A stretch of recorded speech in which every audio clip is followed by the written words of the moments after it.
Film, gaming, pop culture. Welcome to episode 21 of Everything is Permitted here at Wade's Comic Madness. I am your host, Julian Brown, alongside my co-host, Matt Reppert. How you doing, man? I am, my will to live has been sapped a little bit, but we'll get to that. I feel like when we watched that movie, if you're wondering the reason why Matt's lost the will to live, we just finished watching our first bargain bin movie, The Last Witch Hunter, and in the movie, the witches, like, if they get seen for what they really are, like, get old and have, like, the life force sucked out of them. I feel that way now. Yeah, that's an apt description as to what happened, but we're getting ahead of ourselves. We'll save that for the actual I do just discussion. want to say, though, that, like, the will to even talk about it is hard. It was that bad, but Yeah. we will get there. I just don't even know. I don't know if it was a good idea or a bad idea to watch it before we started recording the show, and instead of giving ourselves a couple of days to process the garbage that it was. But we'll get to that later in the show. Today we are going to obviously be talking about that, our first ever Raiders of the Bargain Bin segment. We are also going to be talking about Matt Reeves' Batman, the future of the franchise and the past. And then also we will wrap up our show with a roundtable discussion of the final season of Game of Thrones with myself, the Mother of Dragons, Karyn Brown, Sean Harrigan from the Cinescape, and our very good friend, Brian Barrish. That is all coming up. As for announcements, we don't really have any announcements. I don't think right we now. really do. Nothing to really announce. Nothing really going on. Rants. I think we're going to kind of do a dual rant here, if I remember you talking to me correctly. You go first. Well, it has to do with Game of Thrones. Yes. And I know that we talked about it briefly, Mm-hmm. the petition that's going Yes. on right now that's gotten over 500,000 signatures to remake season 8 of the show because it has been received so poorly. And I know that you're kind of in the camp of you're not happy, and I don't watch Game of Thrones yet, but I've been reading all about it. I know it's happened every episode. So, I mean, while I am certainly disappointed the show has gone the route it has gone, on the other hand, like, media doesn't always go the way you want it to go. Like, the petition is probably one of the most ridiculous things I've ever heard, because when has a petition ever done jack shit for anything? Well, didn't the petition get The Expanse renewed on Prime? But because no one was picking that up for months. But the thing with I don't think it was the petition. I think it was the fact that I think Alcon Entertainment, I think, is the company that makes The Expanse. They owned all the rights, all the costumes and sets. Like, they owned everything. So it made financial sense because all you had to do was just give them the money to make it. And for a company like Amazon, that's a no-brainer. I mean, and also Jeff Bezos was apparently a fan of the show, which that's kind of the only fan you need to have. The thing is, though, is that the petition could have 10 million signatures, and they are not going to spend the millions of dollars to remake the season. It's just not going to happen. And I agree with that completely. They're not going to remake the season for so many reasons, including the ones you just said. The money to do it, the actors have moved on to other projects. Yep. Their contracts are probably up. Mm-hmm. It would be a ridiculous, massive undertaking by HBO that'll never, ever see the light of day. But I like the idea behind the petition because it at least shows that HBO kind of screwed the pooch with the show, and that there's this many people that are this upset and angry about it. They, from what I understand, wanted 2 more seasons of the show. Mm-hmm. And DB Weiss, and I always forget the other ones, they call them D&D. They call them D&D, yeah. You know. Basically said, no, we're going to do an abbreviated 6-episode season because we're going to make Star Wars. Yeah, and I agree that was very. But the thing is, though, that's also on HBO because HBO has overall say. So they could have been like, look, if you guys want to move on to Star Wars, like, we're not going to stop you. We'll get new We're handing writers. the show to someone else then to finish up. Yeah. Because, I mean, I could have told you before the season aired that an abbreviated season was probably not a good idea. No. Like, even if you wanted to wrap it up this season, there's too much stuff that you have to tie up. Literally 7 seasons worth of building up these characters, building up this story to try and wrap it up in basically, I think every episode's maybe been in like the 1 hour and 20. They've they've extended been a bit longer. But still, to only do that in 6 episodes, Game of Thrones final season needed to be the standard 12 episodes. I mean, you and I know that you're going to have the roundtable discussion later in the episode, but I'm sure that our next episode that we do, you and I can most certainly talk about what happened and what we would have done differently. Like, I know that we had discussed Game of Thrones before the season aired, and I kind of had my predictions, your predictions as to what would happen with the characters versus. I mean, there's a lot of stuff that we can break down with this last season. As we're recording this, the finale's a few hours away. Yep.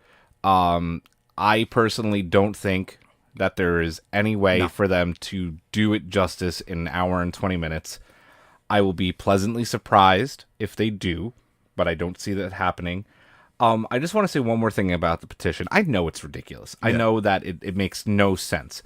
But my hope, and the reason I signed it, is that HBO sees it and sees all the names of the people that I think all they wanted was something that every other season of the show had its time taken on. Mm-hmm. You know, like, not this abbreviated, like, let's throw everything out the window and destroy all the work we've put into it in, 6 weeks. No, I agree. And I mean, the last thing I'll say about it is, like, Game of Thrones is basically, as you said, unless this last episode just hits it out of the park, which I as well do not think it will, but my feeling is Game of Thrones will pretty much join the list of TV shows that didn't stick their landing, like Lost, and there's a few other I can't think of right now. How many shows, we could talk about this for a couple of minutes here, how many shows actually end up having a satisfying finish? It's tough. Like, it's because basically the only shows that maybe have a satisfying finish are the ones that have a planned ending from the beginning,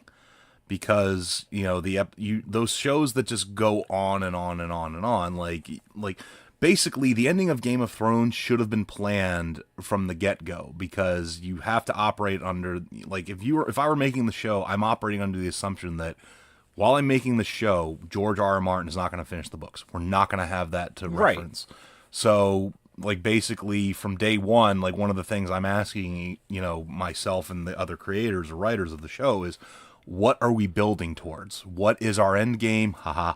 What is our end game? That's going to be around for a while, isn't it? What is our final goal? Where do we see, like, Cersei, Jaime, it's like Jon Snow? Where are all these characters going to be when the dust settles, when everything is done? Is that another endgame joke? Shut up. Jesus Sorry. Christ. So, yeah. I completely agree with you. I could think of one show, and I know there are people that are not happy with the finale, but I think most people you ask will say it was done justice because they wrote an encyclopedia before the show even aired, and that's Battlestar Galactica. They had a beginning, they had a middle, and they had an end. And when I think Sci-Fi Channel wanted to end the show early, or they didn't want to give them, like, the amount of time they needed, mm-hmm. They basically said, okay, we'll finish our story within our season, but in what you've given us.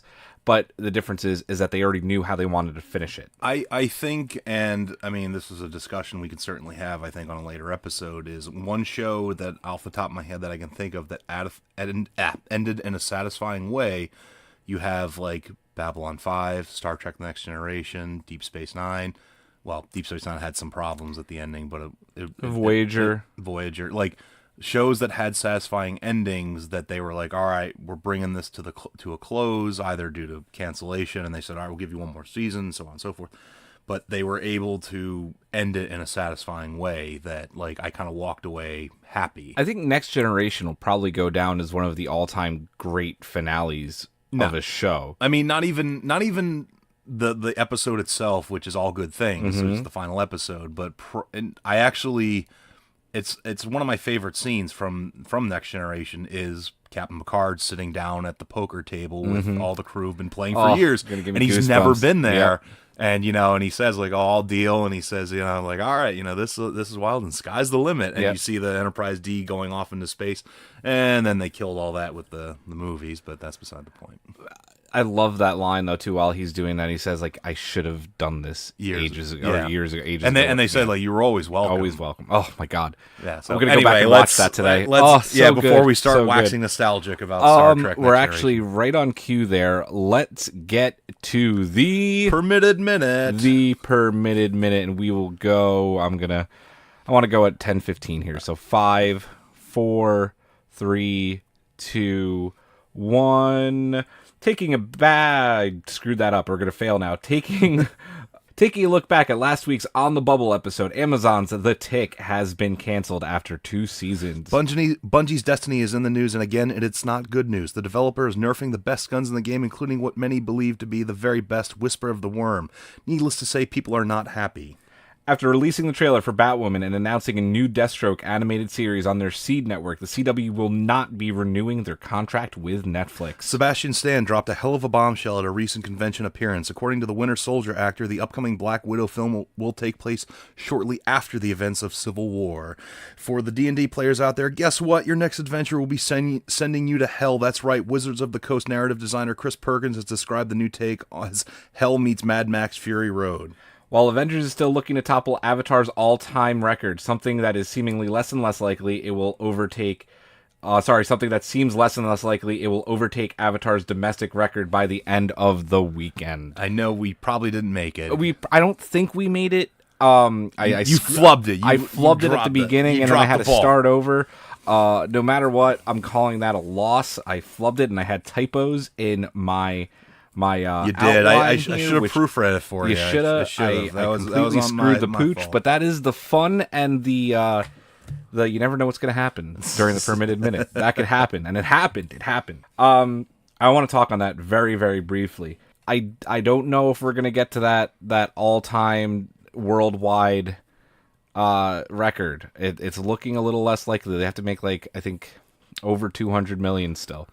Yeah, probably not. There's the idea that if it's still in theaters in July after Spider-Man Far From Home comes out, that it'll give it a kind of a boost again. But that's a long ways off, though. We'll see. I know there's a lot of fan campaigns to get people to go see the movie again. I'm not gonna lie. I said I was only gonna see it 3 times, and now I'm kind of like, are you shitting me? You're gonna see it a 4th time? I don't think so. Okay. But I kind of want to go to King of Prussia and see it in 4DX. Oh my god! When they give you smells and move you around and spray shit on you. If there's, I hear Casey from Preston and Steve did it and said it was a blast. He said he wouldn't see it the first time that way, but having already seen it, it was a lot of fun doing it that way. But I don't know. I mean, I think to this day, I think one of the things that inflated Avatar's box office numbers was the 3D. Which those tickets are way more expensive. Well, 3D, that's what started the 3D revolution, and... Yeah, thanks for that, Avatar. Yeah, luckily it's dying down. I know. Hey, listen, I personally loved Avatar. It's one of those movies that, I've kind of looked back on, I'm it really wasn't that good. I haven't watched it in years, I own it. We could maybe do an episode on Avatar later down the line. Jesus. I think I've seen it in bargain bins.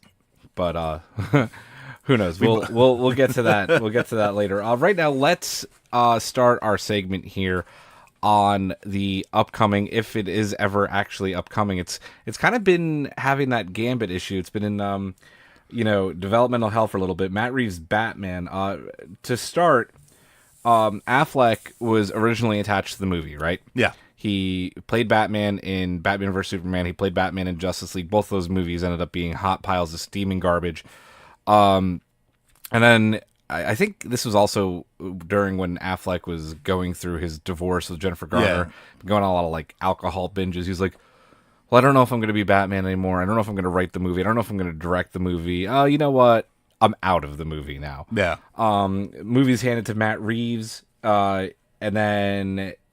Yeah, he's been talking about the movie. The movie's kind of been in and out of the news. I do want to say this very quickly. Obviously, the big news of this is that Robert Pattinson has either been cast or is the front runner to play Bruce Wayne / Batman. Mm-hmm. This is actually nothing new. These rumors started that he was up for the role a few months ago. Mm-hmm. Now, obviously, it's coming to fruition. Yeah. So, right off the bat, let's talk about it. What are your thoughts on the choice? I mean, listen, this is going from taking an older take of Bruce Wayne now to very much younging Bruce down again with Robert Pattinson. And all right, so here's the thing. On the surface, yeah, I roll my eyes at Robert Pattinson because obviously we all think Twilight, we all think Edward, we all think sparkly vampires. We get it. Like we all, you know, you're lying if you say that isn't probably the first thing that sprung to your freaking The first head thing. when you heard Robert Yep. Pattinson is Yep. either playing or in the lead to become Bruce Wayne Batman. And yeah, I had the exact same reaction. I was like, Jesus, are you serious? But then I thought about it and I was like, you know what? Let me see him in costume. Let me see him in motion. Let me see him playing the role, because I remember, and I know that people have screen capped this, Heath Ledger as the Joker was reviled by so many people years ago. Like, oh my God, you know, the guy from 10 Things I Hate About You, that pretty boy being the Joker. A Knight's Tale. Yeah, A Knight's Tale, like, you know, it's like people poo-pooed it, and now Heath Ledger is probably the gold standard for comic book villains, I would argue. Gold standard for comic book villains, gold standard for anyone besides maybe animated Mark Hamill playing the role. You know, I think if you go back and look at Jack Nicholson, people don't think too highly of that as they did. I mean, it's it was just a different take, and that's kind of the thing that it all is that it's just a different interpretation of the same character. I mean, but Heath Ledger, I mean, in so many ways, almost literally died playing the role. Yeah. You know? He got so mentally screwed, you know, like he was taking sleeping pills for this, like, you know, and that's, you know, it ended up killing him. Yeah. I think he was brilliant in it. I wasn't one of the people that was like, oh God, really? Heath Ledger? I was like, okay, let's see what he does with it. Yeah. Here's my thing on Robert Pattinson. Absolutely. The minute I heard the news, I was like, here we go. All right. But IGN came out with a list of, if you just think that he's Edward from Twilight, here are 6 movies that he's been in that you need to see. So you maybe either change your opinion or at least decide to give him a chance. I watched 2 of them and started a third. I watched a movie called Cosmopolis, where he plays kind of a Bruce Wayne type character, a young kind of millennial douchebag billionaire who, you know, rides around New York in a tricked out limo. And through the course of it's David Cronenberg, and this movie is as Cronenberg gets. Riddles and, you know, just a lot of talking and one-on-one scenes, continuous shots instead of cutting from character to character. A great ending with Paul Giamatti in the movie. I didn't think it was anything special, but he wasn't bad in it. It was a very unique role. Yeah. Then I watched, I can't remember the name of it. I watched a post-apocalyptic movie set in Australia with him in it, with Guy Pearce. And it was, I think it was called The Rover. Okay. It was really good. He plays like, the idea is that there was a collapse and, you know, post-apocalyptic. I think people have moved everywhere to Australia, basically. He plays like a southern kind of hick character, Robert Pattinson. He's unrecognizable in the role. He does it really, really well. It's nothing like Bruce Wayne, but the acting was very, very good. And then I started what is probably one of the most boring movies I've ever started watching, The Lost World of Z, which is an Amazon movie. It's on Prime. It's Charlie Hunnam from Sons of Anarchy and Robert Pattinson. They play explorers. Unrecognizable completely. Doesn't have a lot of lines, but he's not Edward, you know. So I will say, after initially being shocked, I've gone and watched these movies. I've given it some thought. Let's see what happens. Yeah, I mean, like I'm willing to give the guy a chance. Like, I want to see him, as I said, I want to see him in action. I understand everybody's initial, like, oh God, like, I understand that reaction. I had it. But just, he's an actor. He's the only person who I absolutely, and I know that's been like one of those joke rumors that people are now putting around, is Kristen Stewart as Catwoman, which I would be dead set against that. Yeah, please God, no. I wouldn't mind seeing the girl who played Selena Kyle from Gotham be cast in the role. Yeah. They never do that, but she was probably the only good thing about Gotham, in my opinion. I thought Gotham was garbage. I gave it 2 seasons and completely gave up. Gotham was okay. I fell out the last 2 seasons or so, but I somewhat enjoyed it. But this isn't, like we were talking about with Heath Ledger and Jack Nicholson, like this is no, you know, the Batman franchise is no stranger to casting controversies.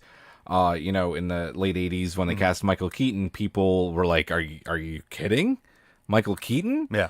And, I think he's probably at the top of a lot of people's lists as Batman. I mean, the thing that people kind of forget about Michael Keaton, and I was watching a YouTube clip, and this was pointed out, is that the first Batman movie, the first Michael Keaton movie, and the movie Beetlejuice literally came out within a year of each other. Huh. So Michael Keaton literally went from, I think Beetlejuice came first. Yeah. So he went from playing Beetlejuice to playing Batman. So that just showed you that the dude had range of acting. Like Michael Keaton is one of those actors that you probably didn't appreciate, like how good of an actor he really is. Like I watched, it bored me to tears, and I don't think Heather and I were able to finish it. The Founder, where he played Ray Kroc. We loved that movie. Yeah. It was really good. I didn't find it boring. I thought it was, I mean, if you like those kind of movies, I guess. I mean, it was interesting. Like, I actually wanted to finish watching it, but Heather was like, I can't finish this. So You should finish it. It was really good. If you don't know who Ray Kroc is, he's not the guy who founded McDonald's, but he's the guy responsible for the brand. He basically built the brand. He built the brand and is the reason that McDonald's is franchised and is basically as successful as it is today. Yeah. He basically stole it from two brothers and made it a better product. I mean, also, like, obviously the movie Birdman, which kind of brought Michael Keaton back to prominence for a lot of people. Did he win Best Actor for that year? Or I don't know. I don't remember. I know he was nominated. Yeah, I think Birdman was fantastic. It was a decent movie. I didn't love it like other people did. I liked it, but it had some good moments that I enjoyed. Like, to me, the movie Birdman was literally a glimpse at Michael Keaton's thought process post Playing Batman. Like, that's literally how I viewed it. And then obviously playing Vulture. Yeah. In Spider-Man: Homecoming, playing a good villain and a down-to-earth kind of normalized version. As I said, Michael Keaton, and we're kind of getting off the topic of Batman, but the thing is that, like, as I said, like, you have to give actors a chance. Like, let them prove you wrong first. Like, let them. Let's see them in costume. Let me see them, let me see a clip of them in a scene of the movie or something like that before I start poo-pooing it and say this looks awful. Yeah, and I guess that's the big question. I mean, there's some actors that you can give a chance, or some actors you can say, God, absolutely not. I mean, do you think that Robert Pattinson, I think it's between him and the kid who plays Beast in the current X-Men franchise. I forget his name. I don't know his name. Yeah, it's between those two. So, does it work? Do you think he'll end up being good? It depends on the direction. Like, I can't cite Matt Reeves' movies or anything that he's done off the top of my head. I don't have that kind of knowledge of. Well, the magic of internet. Yeah, I know, but it's all about the direction. What kind of tone are we going for? What kind of Batman are we going for? Because, like, comparing the Batman movies, like the Michael Keaton Batman movies have a far different tone than the Chris Nolan Batman movies. Like, So Matt Reeves is the guy responsible for what are being called some of the best movies of the past decade or so, is the reboot of Planet of the Apes. Okay. He's responsible for the last two. I don't think he did the first one. Dawn of the Planet of the Apes, War of the Planet of the Apes. He also directed Cloverfield. So he's got some cred. Good directing chops. Under Siege 2 oh God is maybe not one that we should talk about. Maybe not put that one on the resume. And we're talking about let's talk about you said you don't know because where it's going to be, like what kind of mood he's going for. The rumor is that the movie is going to be set in the 1990s. Yeah. So, that is he hearkening back to Keaton, or I mean, if you're calling it if it's the Batman, like, to me, that's the beginning of Bruce Wayne / Batman's career, which we don't need again. I mean, I know there was a cartoon show called The Batman, which kind of did some different things with the characters and everything, and made Joker look way different. Once again, I'll say, all right, show me what you got. Yep. Like, I'll basically, like, we're sitting down playing poker and Matt Reeves has his hand, and at some point I'm going to say, all right, call. What do you got? What do you got for me? Yep. That's what it boils down to. Like, I'm not going to just, like, there are people out there who are going to hate, like, let's say Robert Pattinson gets cast as Bruce Wayne. they're going to hate this movie just for that sole fact that he's Bruce Wayne. And the movie could be amazing. It could be an amazing movie. And they will hate it. They will hate it out of spite. They will refuse to see it. They'll downvote it. They'll give it negative reviews. They give it what I'm now calling the Captain Marvel treatment. They'll review bomb it. The review bombs, exactly. Let's talk about some more rumors that are going on with the movie. Apparently, the movie's going to either feature up to 2 villains or a surplus of 6, which would be insane. That would be bad. Bad. The rumored villains right now are Penguin, Catwoman, and the Riddler. Those all sound potentially like good villains to have. We've had them in the movies before. Catwoman being good in, I think, all of the movies that she's been in, which would be Dark Knight Rises, Batman Returns, and that was it, I believe. Yes. Yep. Riddler, Batman Forever, Jim Carrey. Some people thought that was great. Some people thought it was eh. And then, obviously, the Penguin, who was like the main bad guy in Gotham, as well as Batman Returns. Batman Returns with Danny DeVito. How many villains is too many villains? It's like the thing is that like a 2 to me is probably the most you can go, and that's really pushing it. Yeah. Because when you go with 2 or more villains, you're now risking development. Because the thing with Batman is as interesting as his foes are. Yep. Like one of the things that makes Batman so interesting is he's the polar opposite of the Joker, and and it to me it's like it's having that many villains because you need to establish backstory. There needs to be connection. There needs to be like, you can't just take these timeless villains and have this throwaway. Like, one of the things I did like about Gotham is I actually did like the Riddler, like the way the Riddler was portrayed. Like, he was kind of a loner, like, he really liked riddles and everybody got sick of him always talking about it. And they kind of portrayed his fall from grace, so to speak, in a very kind of interesting and compelling way, in my opinion.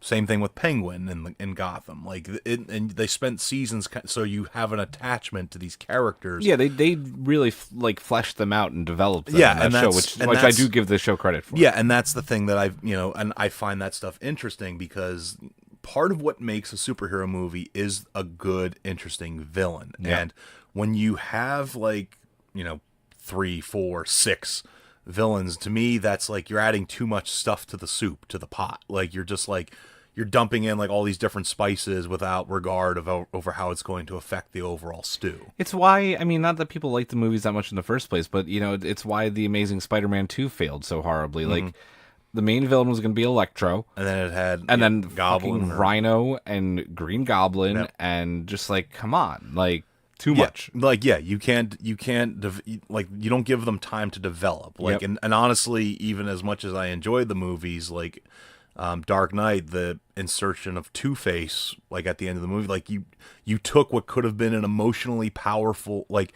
I felt my personal feeling with the Dark Knight is Two-Face should have been given the third movie. Because you could have had that movie be about his failure to essentially save Harvey, and Harvey essentially trying to destroy everything good that he built. Yeah. And that would have been interesting. Yeah. Though I love Tom Hardy's Bane. Tom Hardy was fine as Bane, even though I could barely understand what he said. And let's be There's fair. a reckoning coming. Can you change this bomb? The darkness rises. I was born in darkness. I did not see the light until I was an adult. Like, I mean, it's like, the thing was though, and like, problem with The Dark Knight Rises is that I had no connection to Bane, other than the fact that I know Bane from the comics and what he has done in the comics. So that's my connection, is another form of media. The thing with Harvey Dent is you had established him in the previous movie. Like, he was a good man. Like, he had like some darkness in him when he was pushed to the point of, of trying to protect people that he cared about. But it was a lost opportunity, in my opinion, of doing what they did. I think that 6 villains is way too many. I think that 3 is way too many. I think part of why the Dark Knight trilogy succeeded was each movie had one main baddie, except you're talking about Harvey. I personally disagree. I thought that was developed well, but technically, the first movie also had 2 villains. It had Scarecrow and Ra's al Ghul. See, I don't know. Like, they have to set up Ra's with the backstory, though, because that's how Batman's trained. Like, I thought... I love that trilogy. I can't... No, it's a solid... I'm not saying it's bad or... I mean, it's not as perfect as some people think it is, though. No, it's not. No, for sure. We'll see. I would be happy with 1 or 2 and a really good... I would love a straight Batman Catwoman movie with nobody else. I think they could make it work. I do. It'd be tough, but it'll be tough. We'll see what happens with that. Is it too soon for another Batman movie? Like, Gotham just wrapped and the finale wasn't received very well. Justice League flopped. People were not happy with Batfleck. People are just starting to warm back up to DC after Aquaman was successful, Shazam was successful. I'm going to say no, because there's always going to be an appetite for a good Batman, Superman storytelling. You know, like if it's done well, you're gonna have that stuff. I mean, like I don't know what the time jump was, but how many years was it in between Batman and Robin versus the first Chris Nolan movie? 90s to, I think, like... It had to be late 90s. It was late... I know it was the 90s, and I know that Batman Begins was 2005. Okay. And Dark Knight was either 07 or 08, and Dark Knight Rises was Dark 12. Dark Knight was 08 or 09 because I was in Afghanistan when it came out, so I watched it when I was home on leave, and so that's how I saw it. So I mean, yeah, you could make the argument, but the thing is that they might be trying to just say, all right, we're the Justice League, Batman, Superman, like we want to wash that out of that. This is something new, yeah. You know, we want to do something, but once again, you need to plan it. They need to have this planned out. They need to think of what they're gonna do. You know, all right, what are our?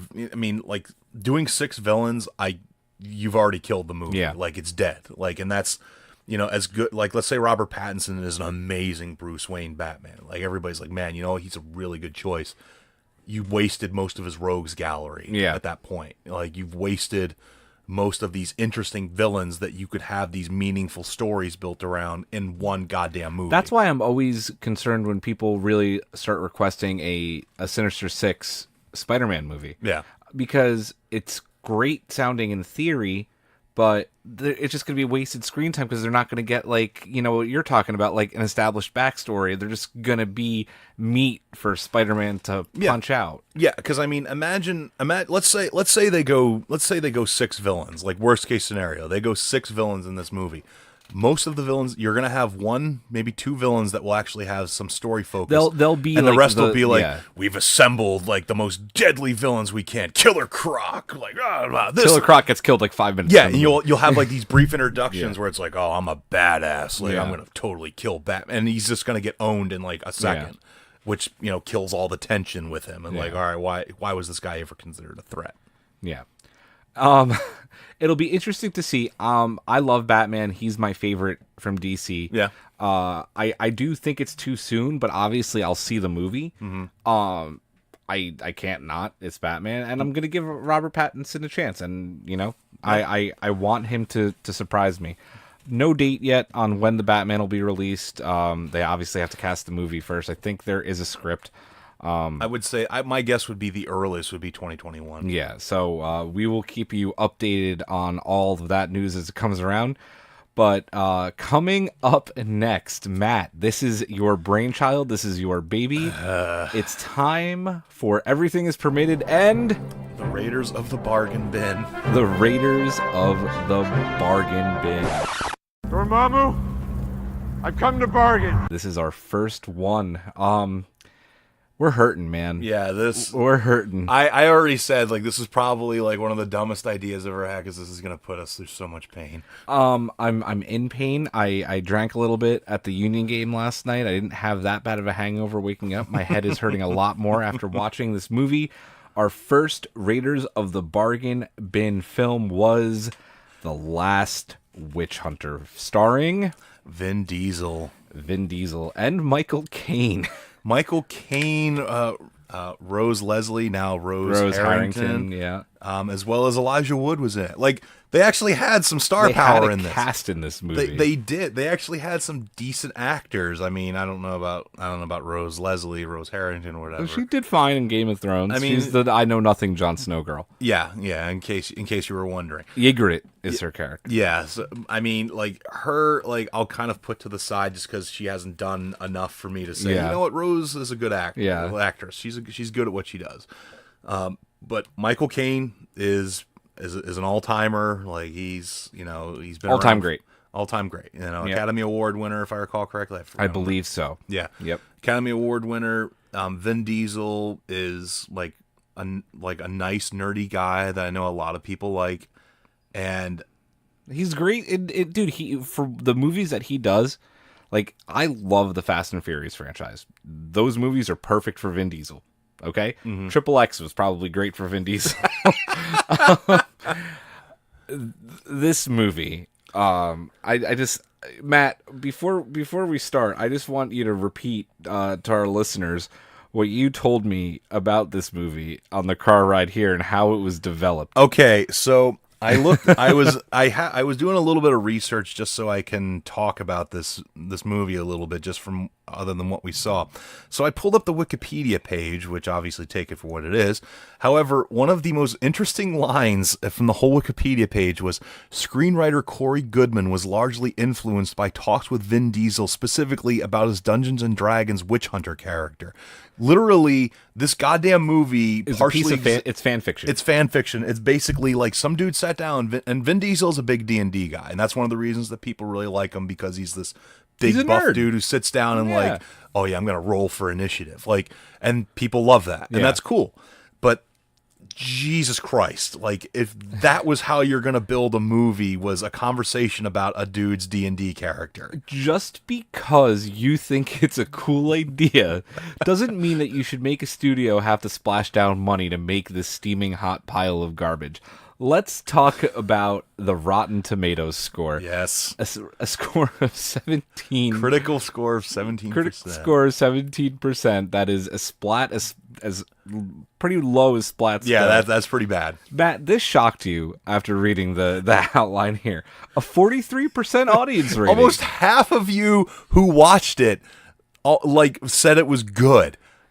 I don't know what you're on, but I want it. Like, it must be amazing shit. I'm guessing that some people took some like hallucinogenics before this movie, and they're the ones who gave it a good audience review. Maybe the D&D nerd community banded together and said Vin's movie is better than what those critics said it was. They're wrong. The critics were totally right about this movie. I don't know what the critics specifically said. I didn't get into that. But 43%, man, like. It's just like it was so bad. It was so bad. I wanna. The unwashed masses decided. Oh my god! Like, basically, these, like, to me, that 43% are the same as probably the group that made the Fast and Furious movie franchise a franchise. You don't like those movies. I don't. Oh, they're so I'm good. sorry. No, I think like you said, the 43% of people that saw this and hit the I enjoyed this movie on Rotten Tomatoes are probably his D&D buddies that he sits down and rolls dice with every week. Who actually saw this movie? It managed to make it into a bargain bin, at least, instead of just being wiped off the face of the planet. I know. So we'll start with Matt's thoughts. We'll go to me, and then we'll give it our first ever bargain bin meter score at the end here. But Matt, as much thought as you can give on The Last Witch Hunter. So, all right. So basically, I'm going to get, this kind of goes without saying, but if you really want to watch this movie, then pause this and then watch it, and then try not to kill yourself and come back and listen to us talk about it. So, spoilers about The Last Witch Hunter, just in case you were dying to see it and you don't want us to spoil it for you. So, literally, one of the little taglines is, but beneath the title on the cover is "Live Forever, Hunt Forever." Let me tell you, the first part of that, "Live Forever," this movie made me feel like I was experiencing the never-ending flow of time, much as Vin Diesel's character was. And the hunt forever is a lie, because I literally don't think he hunts a single goddamn witch in this entire movie. Most of this movie is exposition. It is all exposition. Like, I like literally like there's maybe 2 or 3 fight scenes, and they're not even against witches. Like it's like to give you an idea over like basically. All right, so Vin Diesel plays Calder. He a Can guy. you just talk about the names in this fucking movie and how awful they are. Yeah, his name is Calder, and that's with a K. So Kaulder. God. So basically, the movie starts out like 800 years in the past, where he and this group of other unwashed peasants are essentially going to this giant tree to kill the witch queen. Basically, It's the Dark Ages. It's the Dark Ages. It's during the Black Plague. Yeah. It's during the bubonic plague, which basically is apparently not as a result of fleas on rats that came from China and traveled the Silk Road all the way to Europe. No, it's instead this witch who basically conjured this spell to essentially wipe humanity out because, as she says, we are intruders or interlopers on this world. All because we were putting stones on top of stones or some crap. And she living was in our saying. own filth, as Like, she said. That really bothers you? Like, I mean... That's your reason? I mean, and the funny thing is that, like, you know, like her motivation just kind of baffles me because it's pretty well established that these witches could, like, just wipe us out. Like they're like we're living on our little stone hovels and stuff like that. They have power that is like beyond our comprehension. Why are we even a threat to them? Why does she care about us so much? Like it'd be one thing if like, you know, hey, we're hunting witches, like we're just going to town and killing them en masse. I'd understand her motivation if she was like, you know what, it's us or you. Yeah. Like one of us has to go and it's gonna be you instead. But no. So like literally, like long story short, they Vin Diesel quote kills her, but she essentially curses him with immortality, and it's not just being ageless. Oh no, it is literally like he is invulnerable to every goddamn Wolverine style healing. Yeah, literally like the dude gets stabbed in his hand and it heals within a second or two. Like he's literally immortal. He cannot die, which by the way, if you ever want to have a tensionless movie, have an immortal character that literally cannot be harmed by anything. Anything ever. And like the only weakness that they kind of give him is that his mental, like he's not as strong against mental attacks, but it's never used to any effect to actually harm him. Because, all right, let's say I hypnotize him or something like that. I can't kill him. You cut his head off. He's gonna He even heal. says it. He says it when he's going into like the stupid dream sequence. And Ygritte, I'm just gonna call you Ygritte, is like, whatever happens to you in your dream will happen to you out here. So if you get hurt, you get hurt, and if you die, you die. He's like, well, I can't die. Yeah, it's like, oh, or, well, sorry, I'll do it in my deep Vin Diesel voice. I can't die. Or that's actually a horrible Vin Diesel. Pretend I didn't even do that. Oh so, my god. I mean, it's once again, there's no tension to this because I have seen, like, if you had established that, hey, if he gets hurt in the dream world, that injury is going to carry for a while. Like, it's going to slow him down. It's going to hurt him. All right, we got some tension now. We have some ability, you know, the witches have a way to finally get at him and all that stuff. So basically, like, he's cursed, quote unquote, with immortality by the witch queen when he kills her. Fast forward to 800 years later, to present day. And he's essentially been hunting witches for the last 800 years, and he works with a Catholic church who basically gives him a handler who's just called the Dolan. And Michael Caine plays the 36th Dolan, who is retiring after 50 years of service or whatever like that. And Michael Caine's like, look, man, I've been doing this shit way too long. It's time for me to step aside and you get another Dolan. The 37th Dolan is played by Mr. Frodo himself, Elijah Wood. He's such a dope in this movie. Yeah, he's such a dope. And also both Elijah Wood and Michael Caine are like, Michael Caine's barely in the movie because he gets cursed. You know, they think he's dead, but he's cursed, so he's, like, asleep for most of the movie, which I guess they can only afford so much Michael Caine. I said in the middle of the movie, because it was either you or Karen, like, where'd Elijah Wood go? It's like, budget, No, that was me. Budget! That was me. I was like, because I said, I'm like, where's Elijah? Because there is a character whose name I don't know if it was ever said. He basically, like, at the beginning of the movie, Vin Diesel has a beard and Viking hair. Yep. Like, so just picture that in your mind, in case you haven't thought of it. And essentially, like, there's a dude who shows up who can use magic and stuff like that. They never explain what he is. Because I was like, what, are there warlocks in this world? Is this dude a witch? Like, I mean, how progressive? I mean, like, is there a transgender witch that became a man? Like, I mean, more power to you, Last Witch Hunter, if that's what you're going for. But basically, the dude has a beard. he has all this magic ability, and he basically, refers Has to all of the generic bad guy lines. yes, all the generic bad guy lines. Like he sets fire to a bar to destroy, way for Vin Diesel access. There's even memory. a throwaway insurance line about it. Like, Yeah, I mean, it's basically like I literally had to look up this dude's name to find out his name was Belial, but also they gave him he has a Finnish name, which good luck trying to pronounce that shit when you see it in the movie. But the whole Elijah Wood disappearing thing, because there's a scene where basically they're in Vin Diesel's apartment and they're on the internet, using going through the FBI files and oh, who is this guy? And Vin Diesel's like, that's him. And that's the last time you see Elijah Wood for a good 20, 30 minutes at least, I think. And this is only an hour and 40-minute movie. That felt like it was 2.5 hours. As I said, live forever is not just the tagline. No. You're going to feel every single moment of that hour and 40 minutes.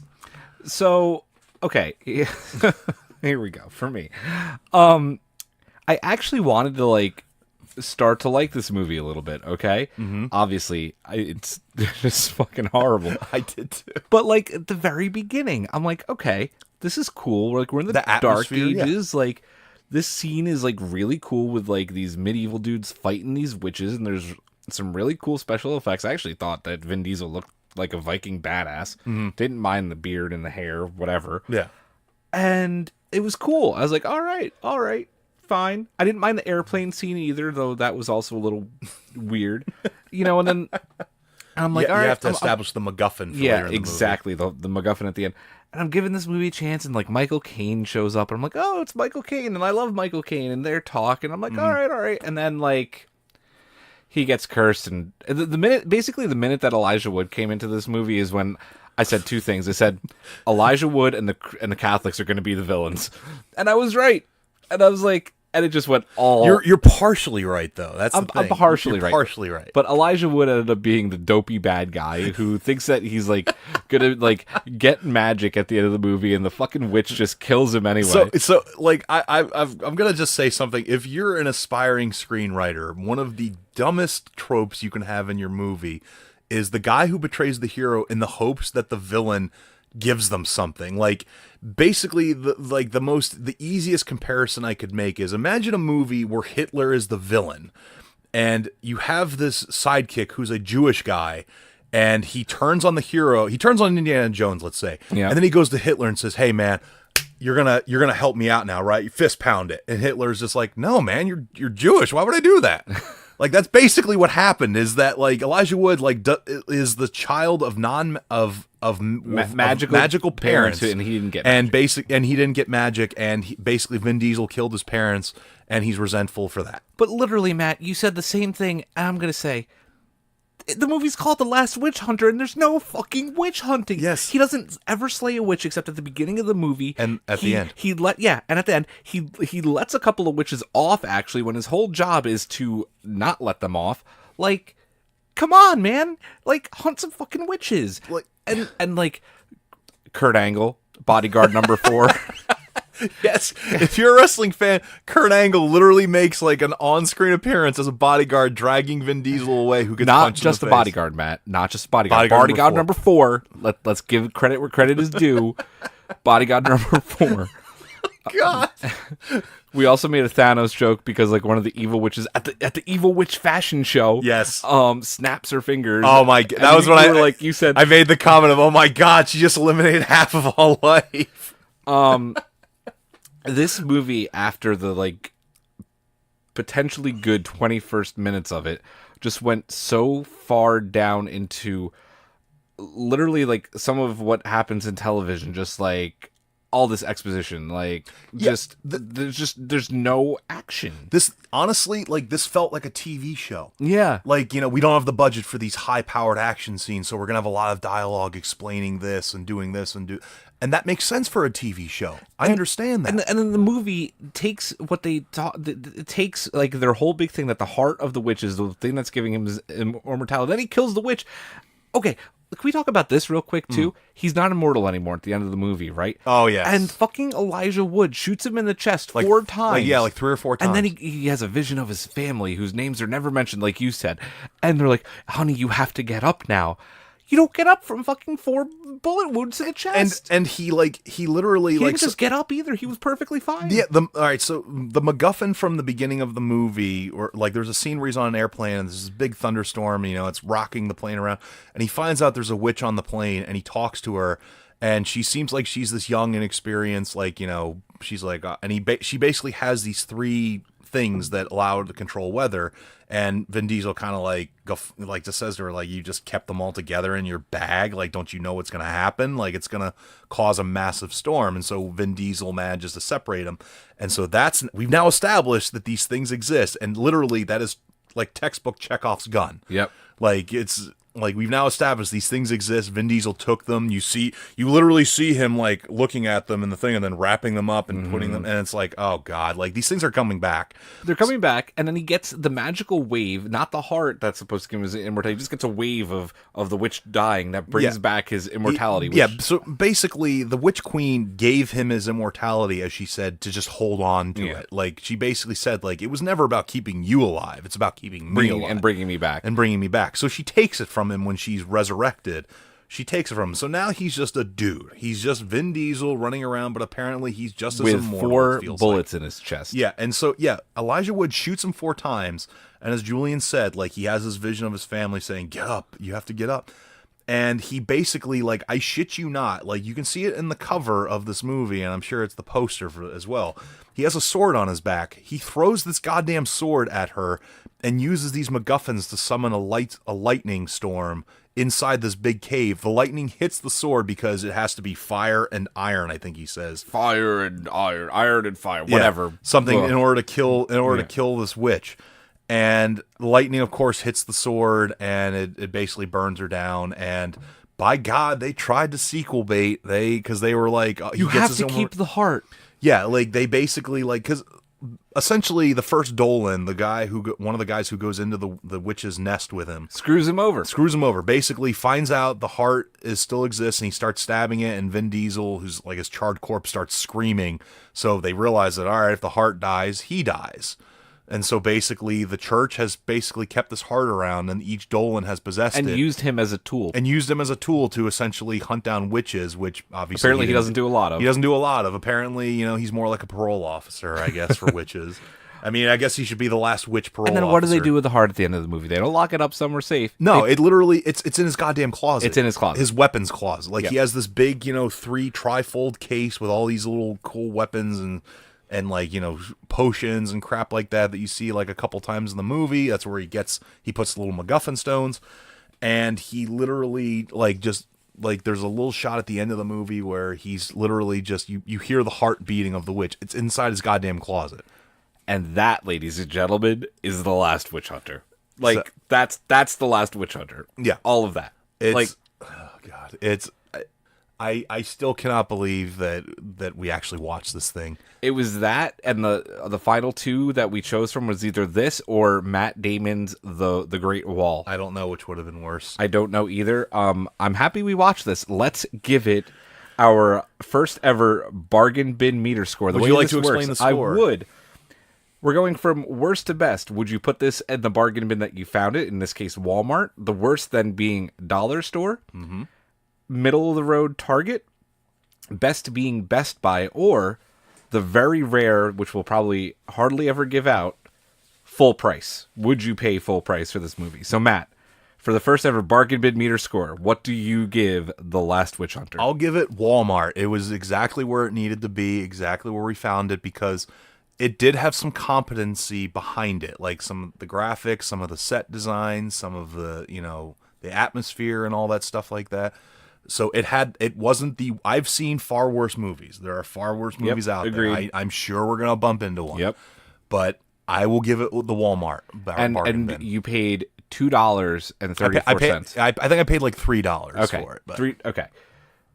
I was starting to lean towards dollar store, but I'm going to keep it right where it is because it was in that really cheap ass bargain bin, not the higher up $5 Blu-ray bin. Walmart, $2, whatever, however much you ended up paying for it with tax. That's where it stays. So Walmart it is. It stays where we found it. We will be doing Everything is Permitted and the Raiders of the Bargain Bin again next month. So stick around. This will be a monthly segment. I had a lot of fun with this. I mean, it was fun, but I'm genuinely worried as to what is going to cross our paths every time we do this. My heart is ready. My heart is not as ready as the witch's heart, but it's ready nonetheless. All right, we are going to have a brief interlude here. When we come back, I will be joined by the Mother of Dragons, Karyn Brown, Sean Harrigan from the Cinescape podcast, and our good friend Brian Barrish. We will be wrapping up the final season of Game of Thrones, the final 3 episodes, and our thoughts overall. That's coming up next. Stick around.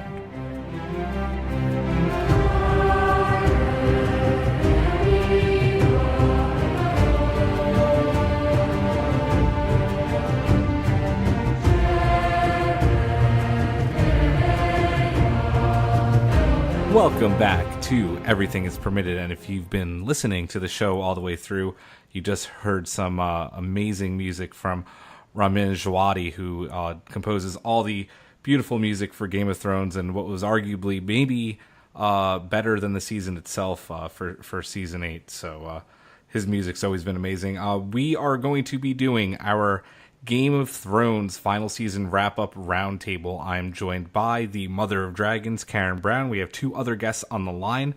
But Karyn, before we get to them, I just want to ask you a quick question, because you also watched the Bargain Bin movie with us, The Last Witch Hunter. Unfortunately, yes. Unfortunately. And I wanted to get your Bargain Bin score on The Last Witch Hunter. Oh, man. I almost thought maybe it was a Target because the cast is just so good, but I think it's a solid Walmart. Maybe a little, like Walmart and a half. All right, so Walmart all down the line, but we're not here anymore to talk about The Last Witch Hunter, where there was barely any witch hunting. We are here to do our Game of Thrones roundtable, and as I said, the Mother of Dragons, Karyn Brown, here with us, as well as Sean Harrigan, the host, or co-host, I should say, of the Cinescape podcast, and our very good friend, Brian Barrish. Everybody, welcome back to the show. Hi, Julian. Hey, guys. Thanks for having me.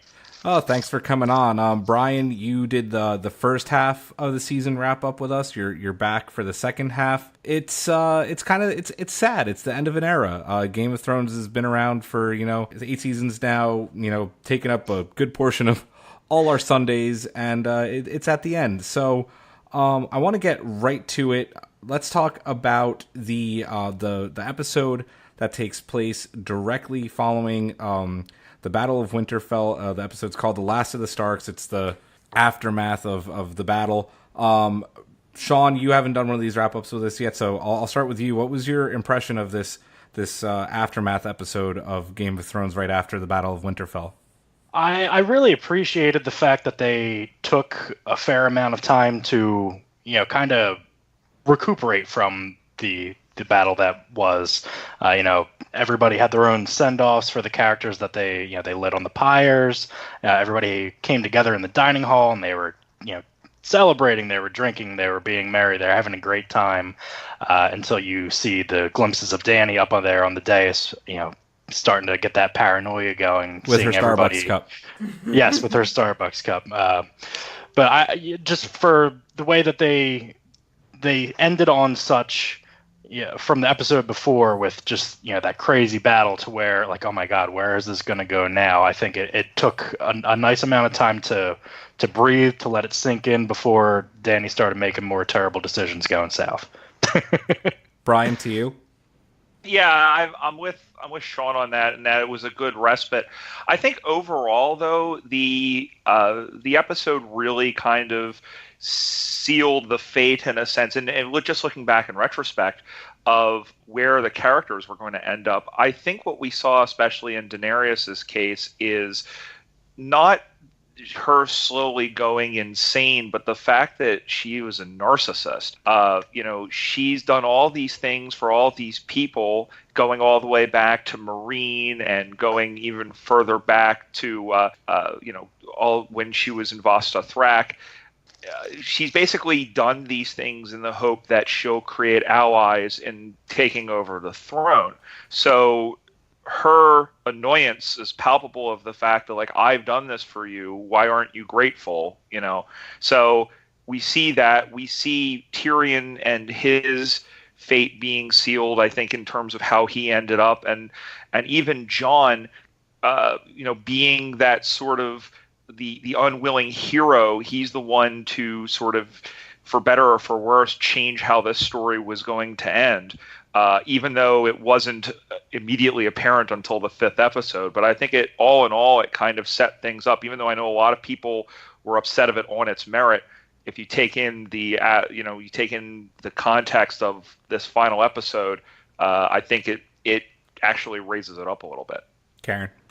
I think, to an extent I agree. Seeing Daenerys lonely as well. I think that she, is realizing how all these people who aren't following her, and they don't see her as the queen that she wants, that she thinks that she is. And for so long, she's had all these people that have just kind of, taken up arms and followed her, and now she's come across this land of people where she is supposed to be the queen, and I don't think she is seeing the devotion that she wants to see. And that's disturbing to her. And seeing, Jon, and then, And I mean, and Sansa basically saying in so many words she's not going to bend the knee. Oh yeah, absolutely. Yeah, that conversation is great. And that little moment between the two of them, and they laugh it up, and they have the moment of like, look, we're women in power, and then she's Danny gives her some resting bitch face. Yeah, but then there's like that, okay, so you're not exactly the ally that I hoped you would be, or not even ally, but, my subject, because Danny expects everyone to be her subjects. Yeah, we definitely see the kind of the big start of Danny's downfall here. Two major things happen in this episode. I want to get your guys' thoughts on them. One, we see, Jaime, pretty out of what his character arc has been leading up to this moment, go back to Cersei, as he knows that Daenerys is going to go basically burn down King's Landing. We have that moment, and then we have the moment that I guess we all have to agree sends Dany over the edge, seeing Missandre get her head chopped off, basically at Cersei's hands. How was this? How did this kind of lead into the bells? What are your guys' thoughts on those situations? Karyn, I'll start with you since you just finished. I'm mad at Jaime because I spent a fair amount of time really defending him after this episode, and that he left Brienne, and I was like, it's the self-loathing because he's gonna go kill his sister, and he knows he has to be the one to do it, and that was all crap. He went straight back into Cersei's arms, but that's what it is. But at the same time, you look back and, the driving force in Jaime's life the entire time has been his relationship to Cersei, and that, as much as he has tried to be the person that, this knight and this good person, he can't quit her. And that's ultimately was his downfall, was, trying to go and thinking that he could, Tyrion convinced him, that he could try to save her. Sean, how about you? Yeah, I echo a lot of the same sentiments that Karyn was just touching on in terms of Jaime's character. One of my biggest issues, not in terms with the show, of just people with their backlash on the show saying that characters are doing things out of their nature, to that effect. We'll take Jaime, for instance. I think Jaime throughout, and much like a lot of other characters, remained true to who they were at the beginning of the season, and then people say, oh, well, there was no character development. Well, which is not true. If we're looking at Jaime, he starts off, he's the Kingslayer. He's a scummy dude, but he has that sense of honor and loyalty inside of him, even though a lot of people don't see that. And a lot of the different characters like Brienne or, Podrick or whoever it is, did see that in him. So along his journey, he had a hero's journey from bad guy to good guy back and forth. So he always had, that gray area in between. He was never, and there are no fully good characters in this series or the book series. Everybody, like I said, they have that, that gray area in between that, George and Benioff and Weiss like to play on. So, yeah, when we're looking at Jaime leaving Bran to go back to Cersei, that's absolutely in his character. That's always who he has been. That's always, like Karyn said, Cersei has been the driving force. He has 3 kids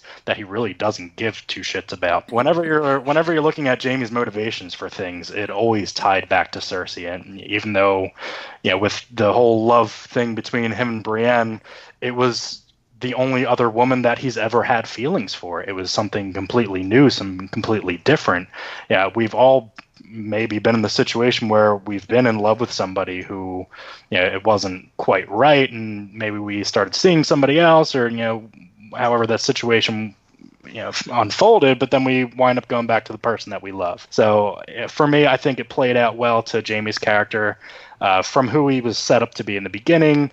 He did have a lot of development, but ultimately they kind of fall back into their own vices. So I don't think anything that Jaime did and in the entire series was out of character for him.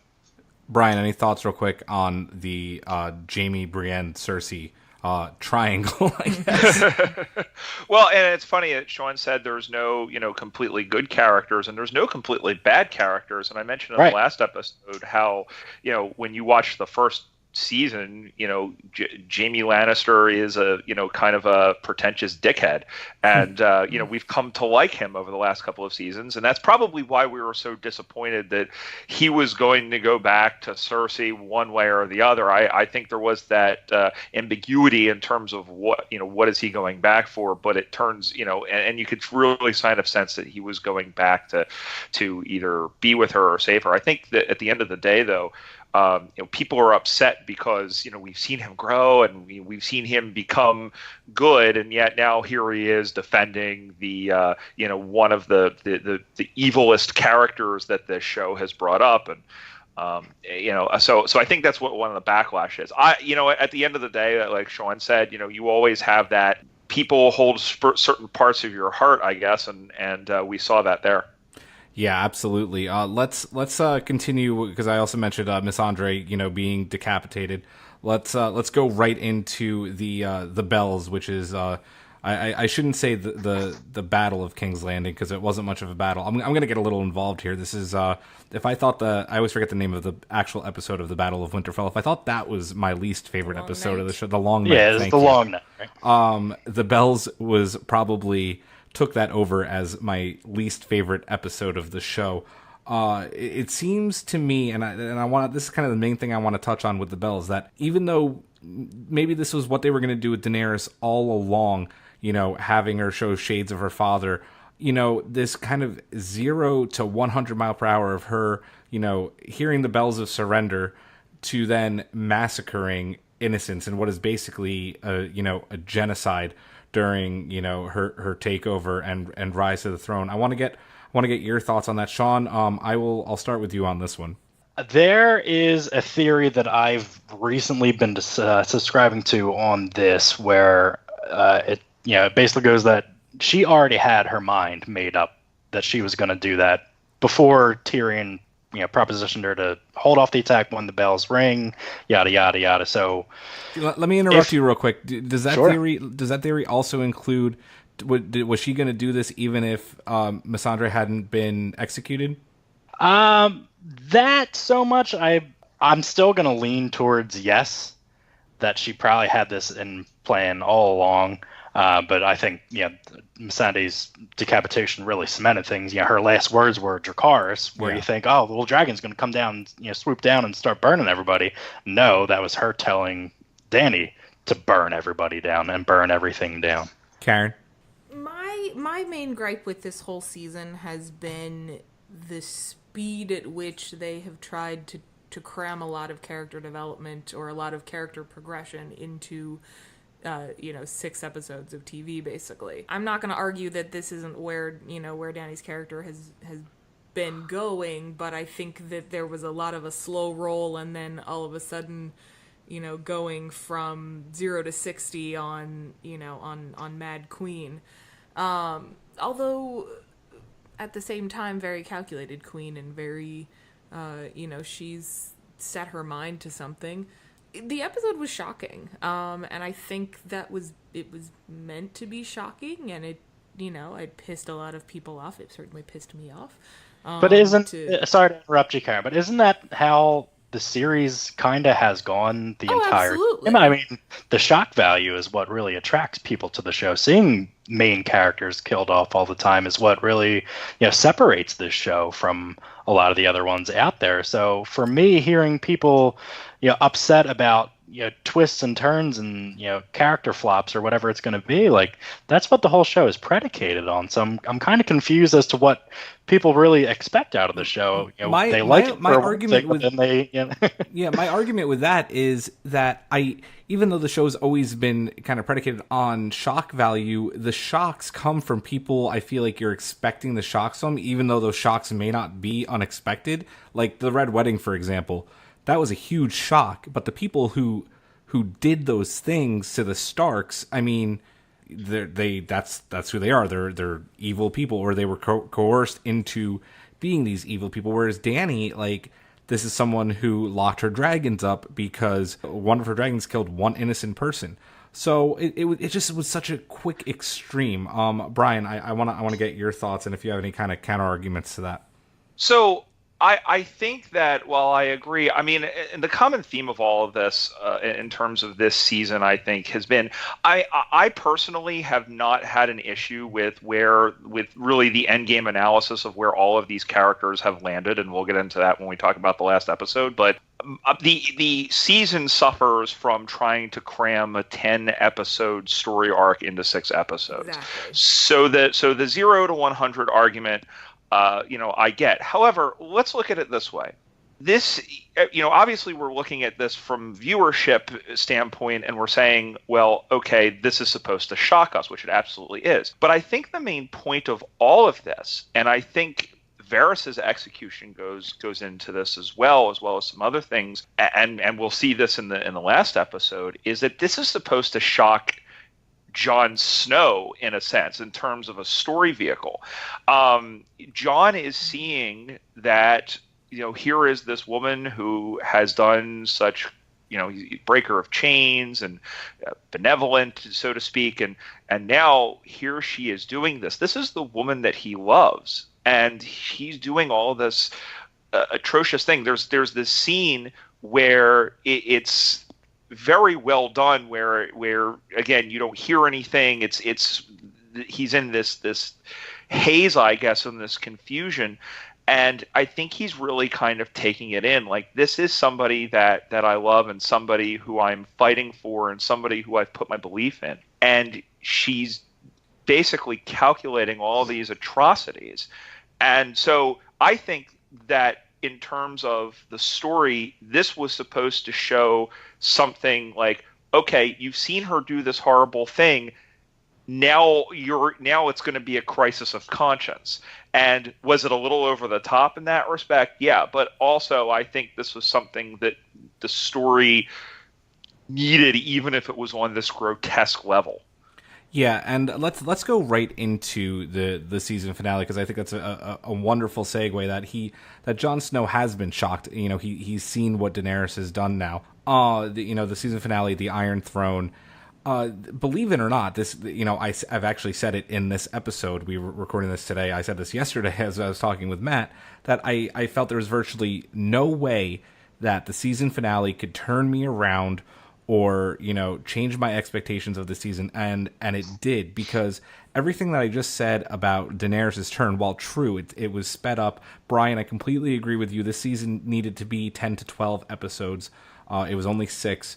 But her scene in the Iron Throne, in the throne room, where she's speaking with Jon about how she was doing this because she thought Cersei coerced her, like she thought that she was still innocent, and I really believed it. Like, maybe she really didn't go crazy. She really thought that she was doing the right thing. And that moment where she's talking with him and trying to convince him to stay with her, and him, spoiler alert, obviously you've seen the episode, you're listening to this show, puts a knife in her. It was, I think, the most shocking moment of the whole entire series for me, even if you maybe knew it was coming. The fact that they didn't waste any time doing it, it was just this amazing moment, and it really turned me around. Karen. you know, as much as this season had, you know, sins in my eyes, I feel like the way that they were able to bring everything together and, you know, and yeah, I mean, the sort of the twist of them dispatching the Danny storyline is so quickly. But I think that's what it needed to be able to then wrap up the rest of the story. And I liked that it wasn't a long, drawn-out... Because I was expecting a long, drawn-out Danny versus John battle, and, you know, I don't even know. And the fact that it wasn't was kind of refreshing. I liked it. Yeah, I mean, I completely agree. It was so matter-of-fact, right to the point, I think 10 minutes into the episode. Brian, we'll go right back to you on this. So I think for all of the complaints about how sped up the storyline was, the fact that Danny gets to the throne room and then within a matter of minutes is stabbed, I think actually was a great and never even sits on the throne. Never even. No, not at all. Didn't even get a chance to, see, test her butt out on it. It was, you got to get the butt crease even on an anyway. But not America's ass. but it's funny that all this happened so quickly, and I think that's because here she is. She's been trying her entire, she's been talking about tyrants and she's been talking about all this other stuff. The first part of this episode makes her say, watching that. We got to talk about that magnificent scene where she's walking out and you see the dragon. Oh, and the dragon wings. Oh, that probably is the most iconic. It has to be one of the most visually iconic pieces of cinematography in the entire series, and it was one of the last. And Brian. Sean, you were saying you used it in the article that you wrote about Danny. Yeah, shameless plug, up on the Cinescape.com right now. I have two Game of Thrones articles. One is a complete series recap, and then the other one that I did that I've been working on for the past week, and I finished it up last night. It's a character study on Danny. It's I think I titled it "Diary of a Mad Dragon Woman" or something like that. But I did use that image specifically as the main image for it. Yeah, Brian. Sorry, back to you.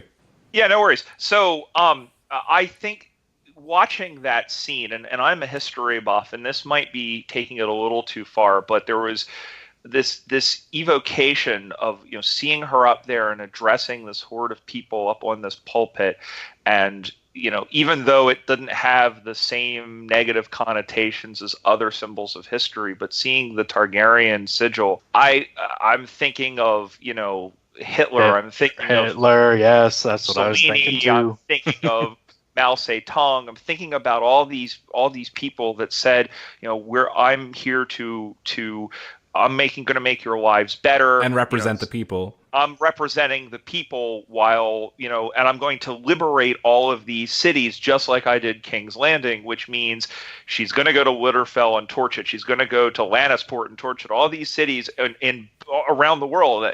You mentioned Karth, going over to Essos. So there's this evocation, and so it's she's been advocating for, this is going to be a change, this is going to be a different, but in reality this is exactly what we've had under Cersei Lannister, and before that her kids. Or at least not Tommen, but Joffrey. Yeah, but Tommen I don't think had much of a chance to do anything. No chance at all. But the thing is that happened so quickly, and I think it had to happen quickly, because here it is, she's ascended. She said that she's ascended on the differences that between her and previous rulers, especially Cersei as a tyrant, but it turns out she's the same thing, and Jon was make sure that didn't last as long as Cersei did. Yeah, Sean, anything to add to that? When you look at villains, the truly great villains, whether it's TV or movies, the greatest villains are always the ones that aren't the mustache twirling ones, the pure evil. They're the ones that think that what they're doing is right and that they're going to do that by any means.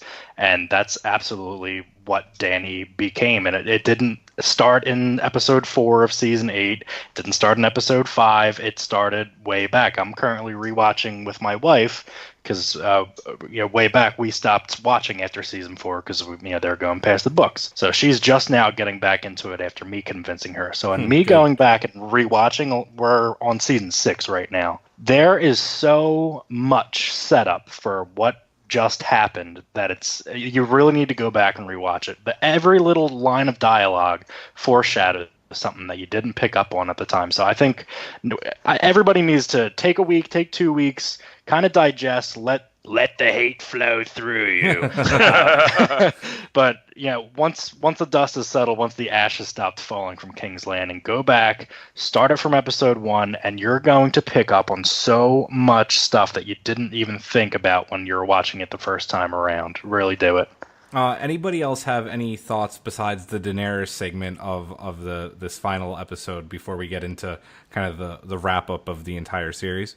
I know that a lot of people that I have talked to are pissed off at Bran, and at the choice of Bran as the king. And honestly, I think I appreciate that the answer and the sort of ending of this Game of Thrones, this war, is the choice is that the person who should rule is not tied by blood, is not, even though he is a Stark, but he's not, he's a three-eyed raven, he's not even Bran anymore.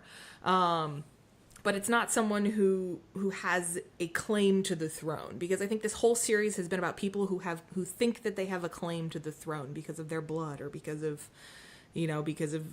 where they come from. And to choose the person who doesn't think they have a claim to the throne is sort of like a poetic justice of, this whole series has been about fighting because you think that you deserve to be king or queen. And it turns out that the person who should be king or queen doesn't think that they should be at all. And Brian, before I let you go, I just want to add the biggest thing that turned around for me that I made me love this finale so much and be content with this being the end of the show is that it went back all the way to episode 1. This series started with the Starks, and then the whole tragedy of the Stark family throughout the series, and then ended basically with kind of a fairy tale, as much of a fairy tale ending as you possibly can for the remainder of the Starks, with Bran on the throne, Arya exploring, Jon going to live among the free folk because he ain't staying at the wall, and Sansa being the queen in the North. I just thought it was very poetic and very beautiful. Go ahead, Brian. Hold on, real quick before I'm sorry to interrupt. Yeah, go ahead, John. When you look at the first scene of episode 1, started beyond the wall. Very last scene of the very last episode. Ended beyond the wall. So, you said, full circle, poetic, whatever you want to call it. As it was happening, I said to my wife, this is ending exactly as it started, in the beyond the wall, in the snow, and it's amazing how and you said it succinctly, Julian, how everything has come full circle. I think at the end of the day, there's a couple of things to take from here. One, everybody who made it through this whole ordeal, and I'm not just talking about the events of the last 3 episodes, but this whole as the book within the movie, A Song of Ice and Fire, the times since the death of Robert Baratheon, really, by and large, ended up on their feet. All of these bit characters, they're working together as official members of the small council, yeah, which is fantastic. And it's only the 3rd one that they've ever done in the whole history of Westeros, by the way. Wow. Look at Sean dropping truth bombs. Facts. Yes, but the other side of that is you mentioned the Starks. The thing at the end of the day, also to look at it, is there was no way that Jon Snow was going to end up on the throne. No, I completely agree. But by the same token, as much as people were upset about it, Bran still has a very prominent role in all of this. It's not like he's a middle tier or lower tier character. It's not like Podrick is the king, or the guy who Edmund Tully. He was like, oh yeah, I could do it. No, sit down, dude. Sit down.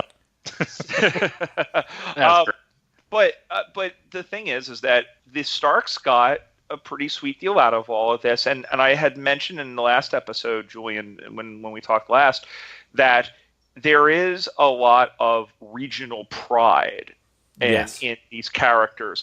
You hear about it in the first episode when, Miss Andy and Grey Worm are talking about how they don't like it in the north. The weather is cold. The people are cold to them. You hear all of this other, even in the very first season when you hear, Sansa and the Manel came down to King's Landing about adjusting to Southern culture and whatnot, and Dornish culture is different from the Western culture and Essos culture. The North has always been independent, and I think that's another reason why, and it's been a theme this season, is that if the North wants to be independent, and either the only way they were going to do that is if they had a friendly face on the Iron Throne, well, what's left of the Iron Throne. But the other thing that this sets up, I love when there's always a little bit of a question mark. So everything is copacetic now, but what about 10, 20, 30 years after the events of this final episode? Is there going to be a sectarian conflict later on? I mean, this is, does it matter in the grand scheme of things for us as TV watchers? This might be something that comes forth when the books are released, if the books are released. Or the possible spin-offs, for sure. The 36 spin-offs that'll come up from this. Guys, we're running out of time here. The one thing I'll say, just wrapping up the season overall, I think we all mostly agree that the show maybe, when the season went a little bit too fast, it maybe could have had a few more episodes, but at the end of everything, maybe struggling to get there, it ended well. I wanna quickly go around. Sean, you didn't get to really talk about any other thoughts you had on the last episode. I'll start with you. How do you feel about the show as a whole after these 8 seasons wrapping up? Like I said, my wife and I, we both stopped watching the show because of the book issue. After 2 seasons off, I got back into it, and I was able to do that because I separated my love for the books from the show and just started enjoying the show and enhanced the show with, my book knowledge. So maybe I had a deeper appreciation for a lot of the history, like Brian had alluded to, with some of the lore and backstory and how all that, with George's writing, relates to real world history too. So there's just a lot of things that I picked up and appreciated that maybe not a lot of other people did, like the casual viewer. I want to read you a quick list of stats here. This is not final from the end of this season, but it's up until like the last 2 episodes. From season 1 on Rotten Tomatoes, there were 38 critic reviews. Do you know how many there are for season 8 without the last 2 episodes currently? 150. 200. Keep going. 400. 596. Jeez. So the average from season 1 to season 7, there were an average of 47 Rotten Tomatoes critics reviews, jumping up to 596, and it's probably well over 600, maybe even 700 at this point.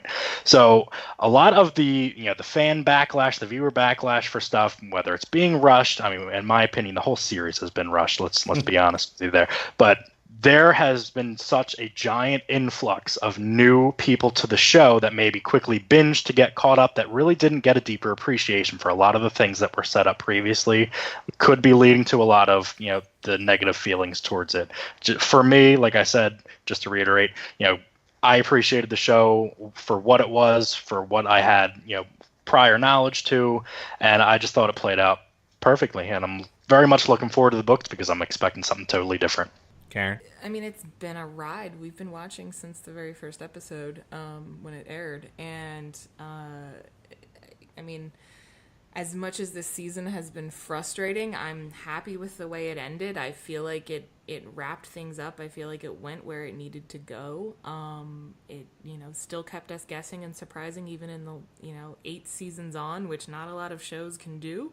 Yeah, I still love it. Barrish, your final thoughts on the series?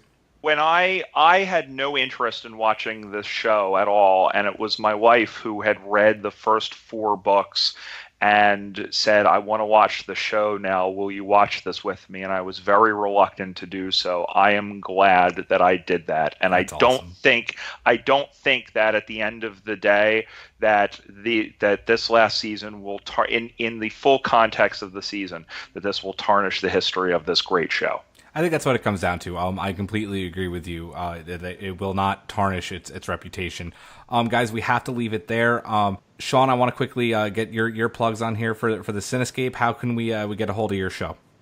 Yeah, main hub for everything. Just go over to the Cinescape.com. You can find all our reviews, podcast episodes, and links to all our social media channels. Go out and check us out. Thank you, Sean. Thank you, Brian. Thank you, Karyn. That has been our Game of Thrones Roundtable. That also does it for this week's episode. For Matt, I'm Julian. We will not be with you this coming week. It's Memorial Day weekend. We will be back with episode 22 at the beginning of June. Have a good night. What is dead may never die.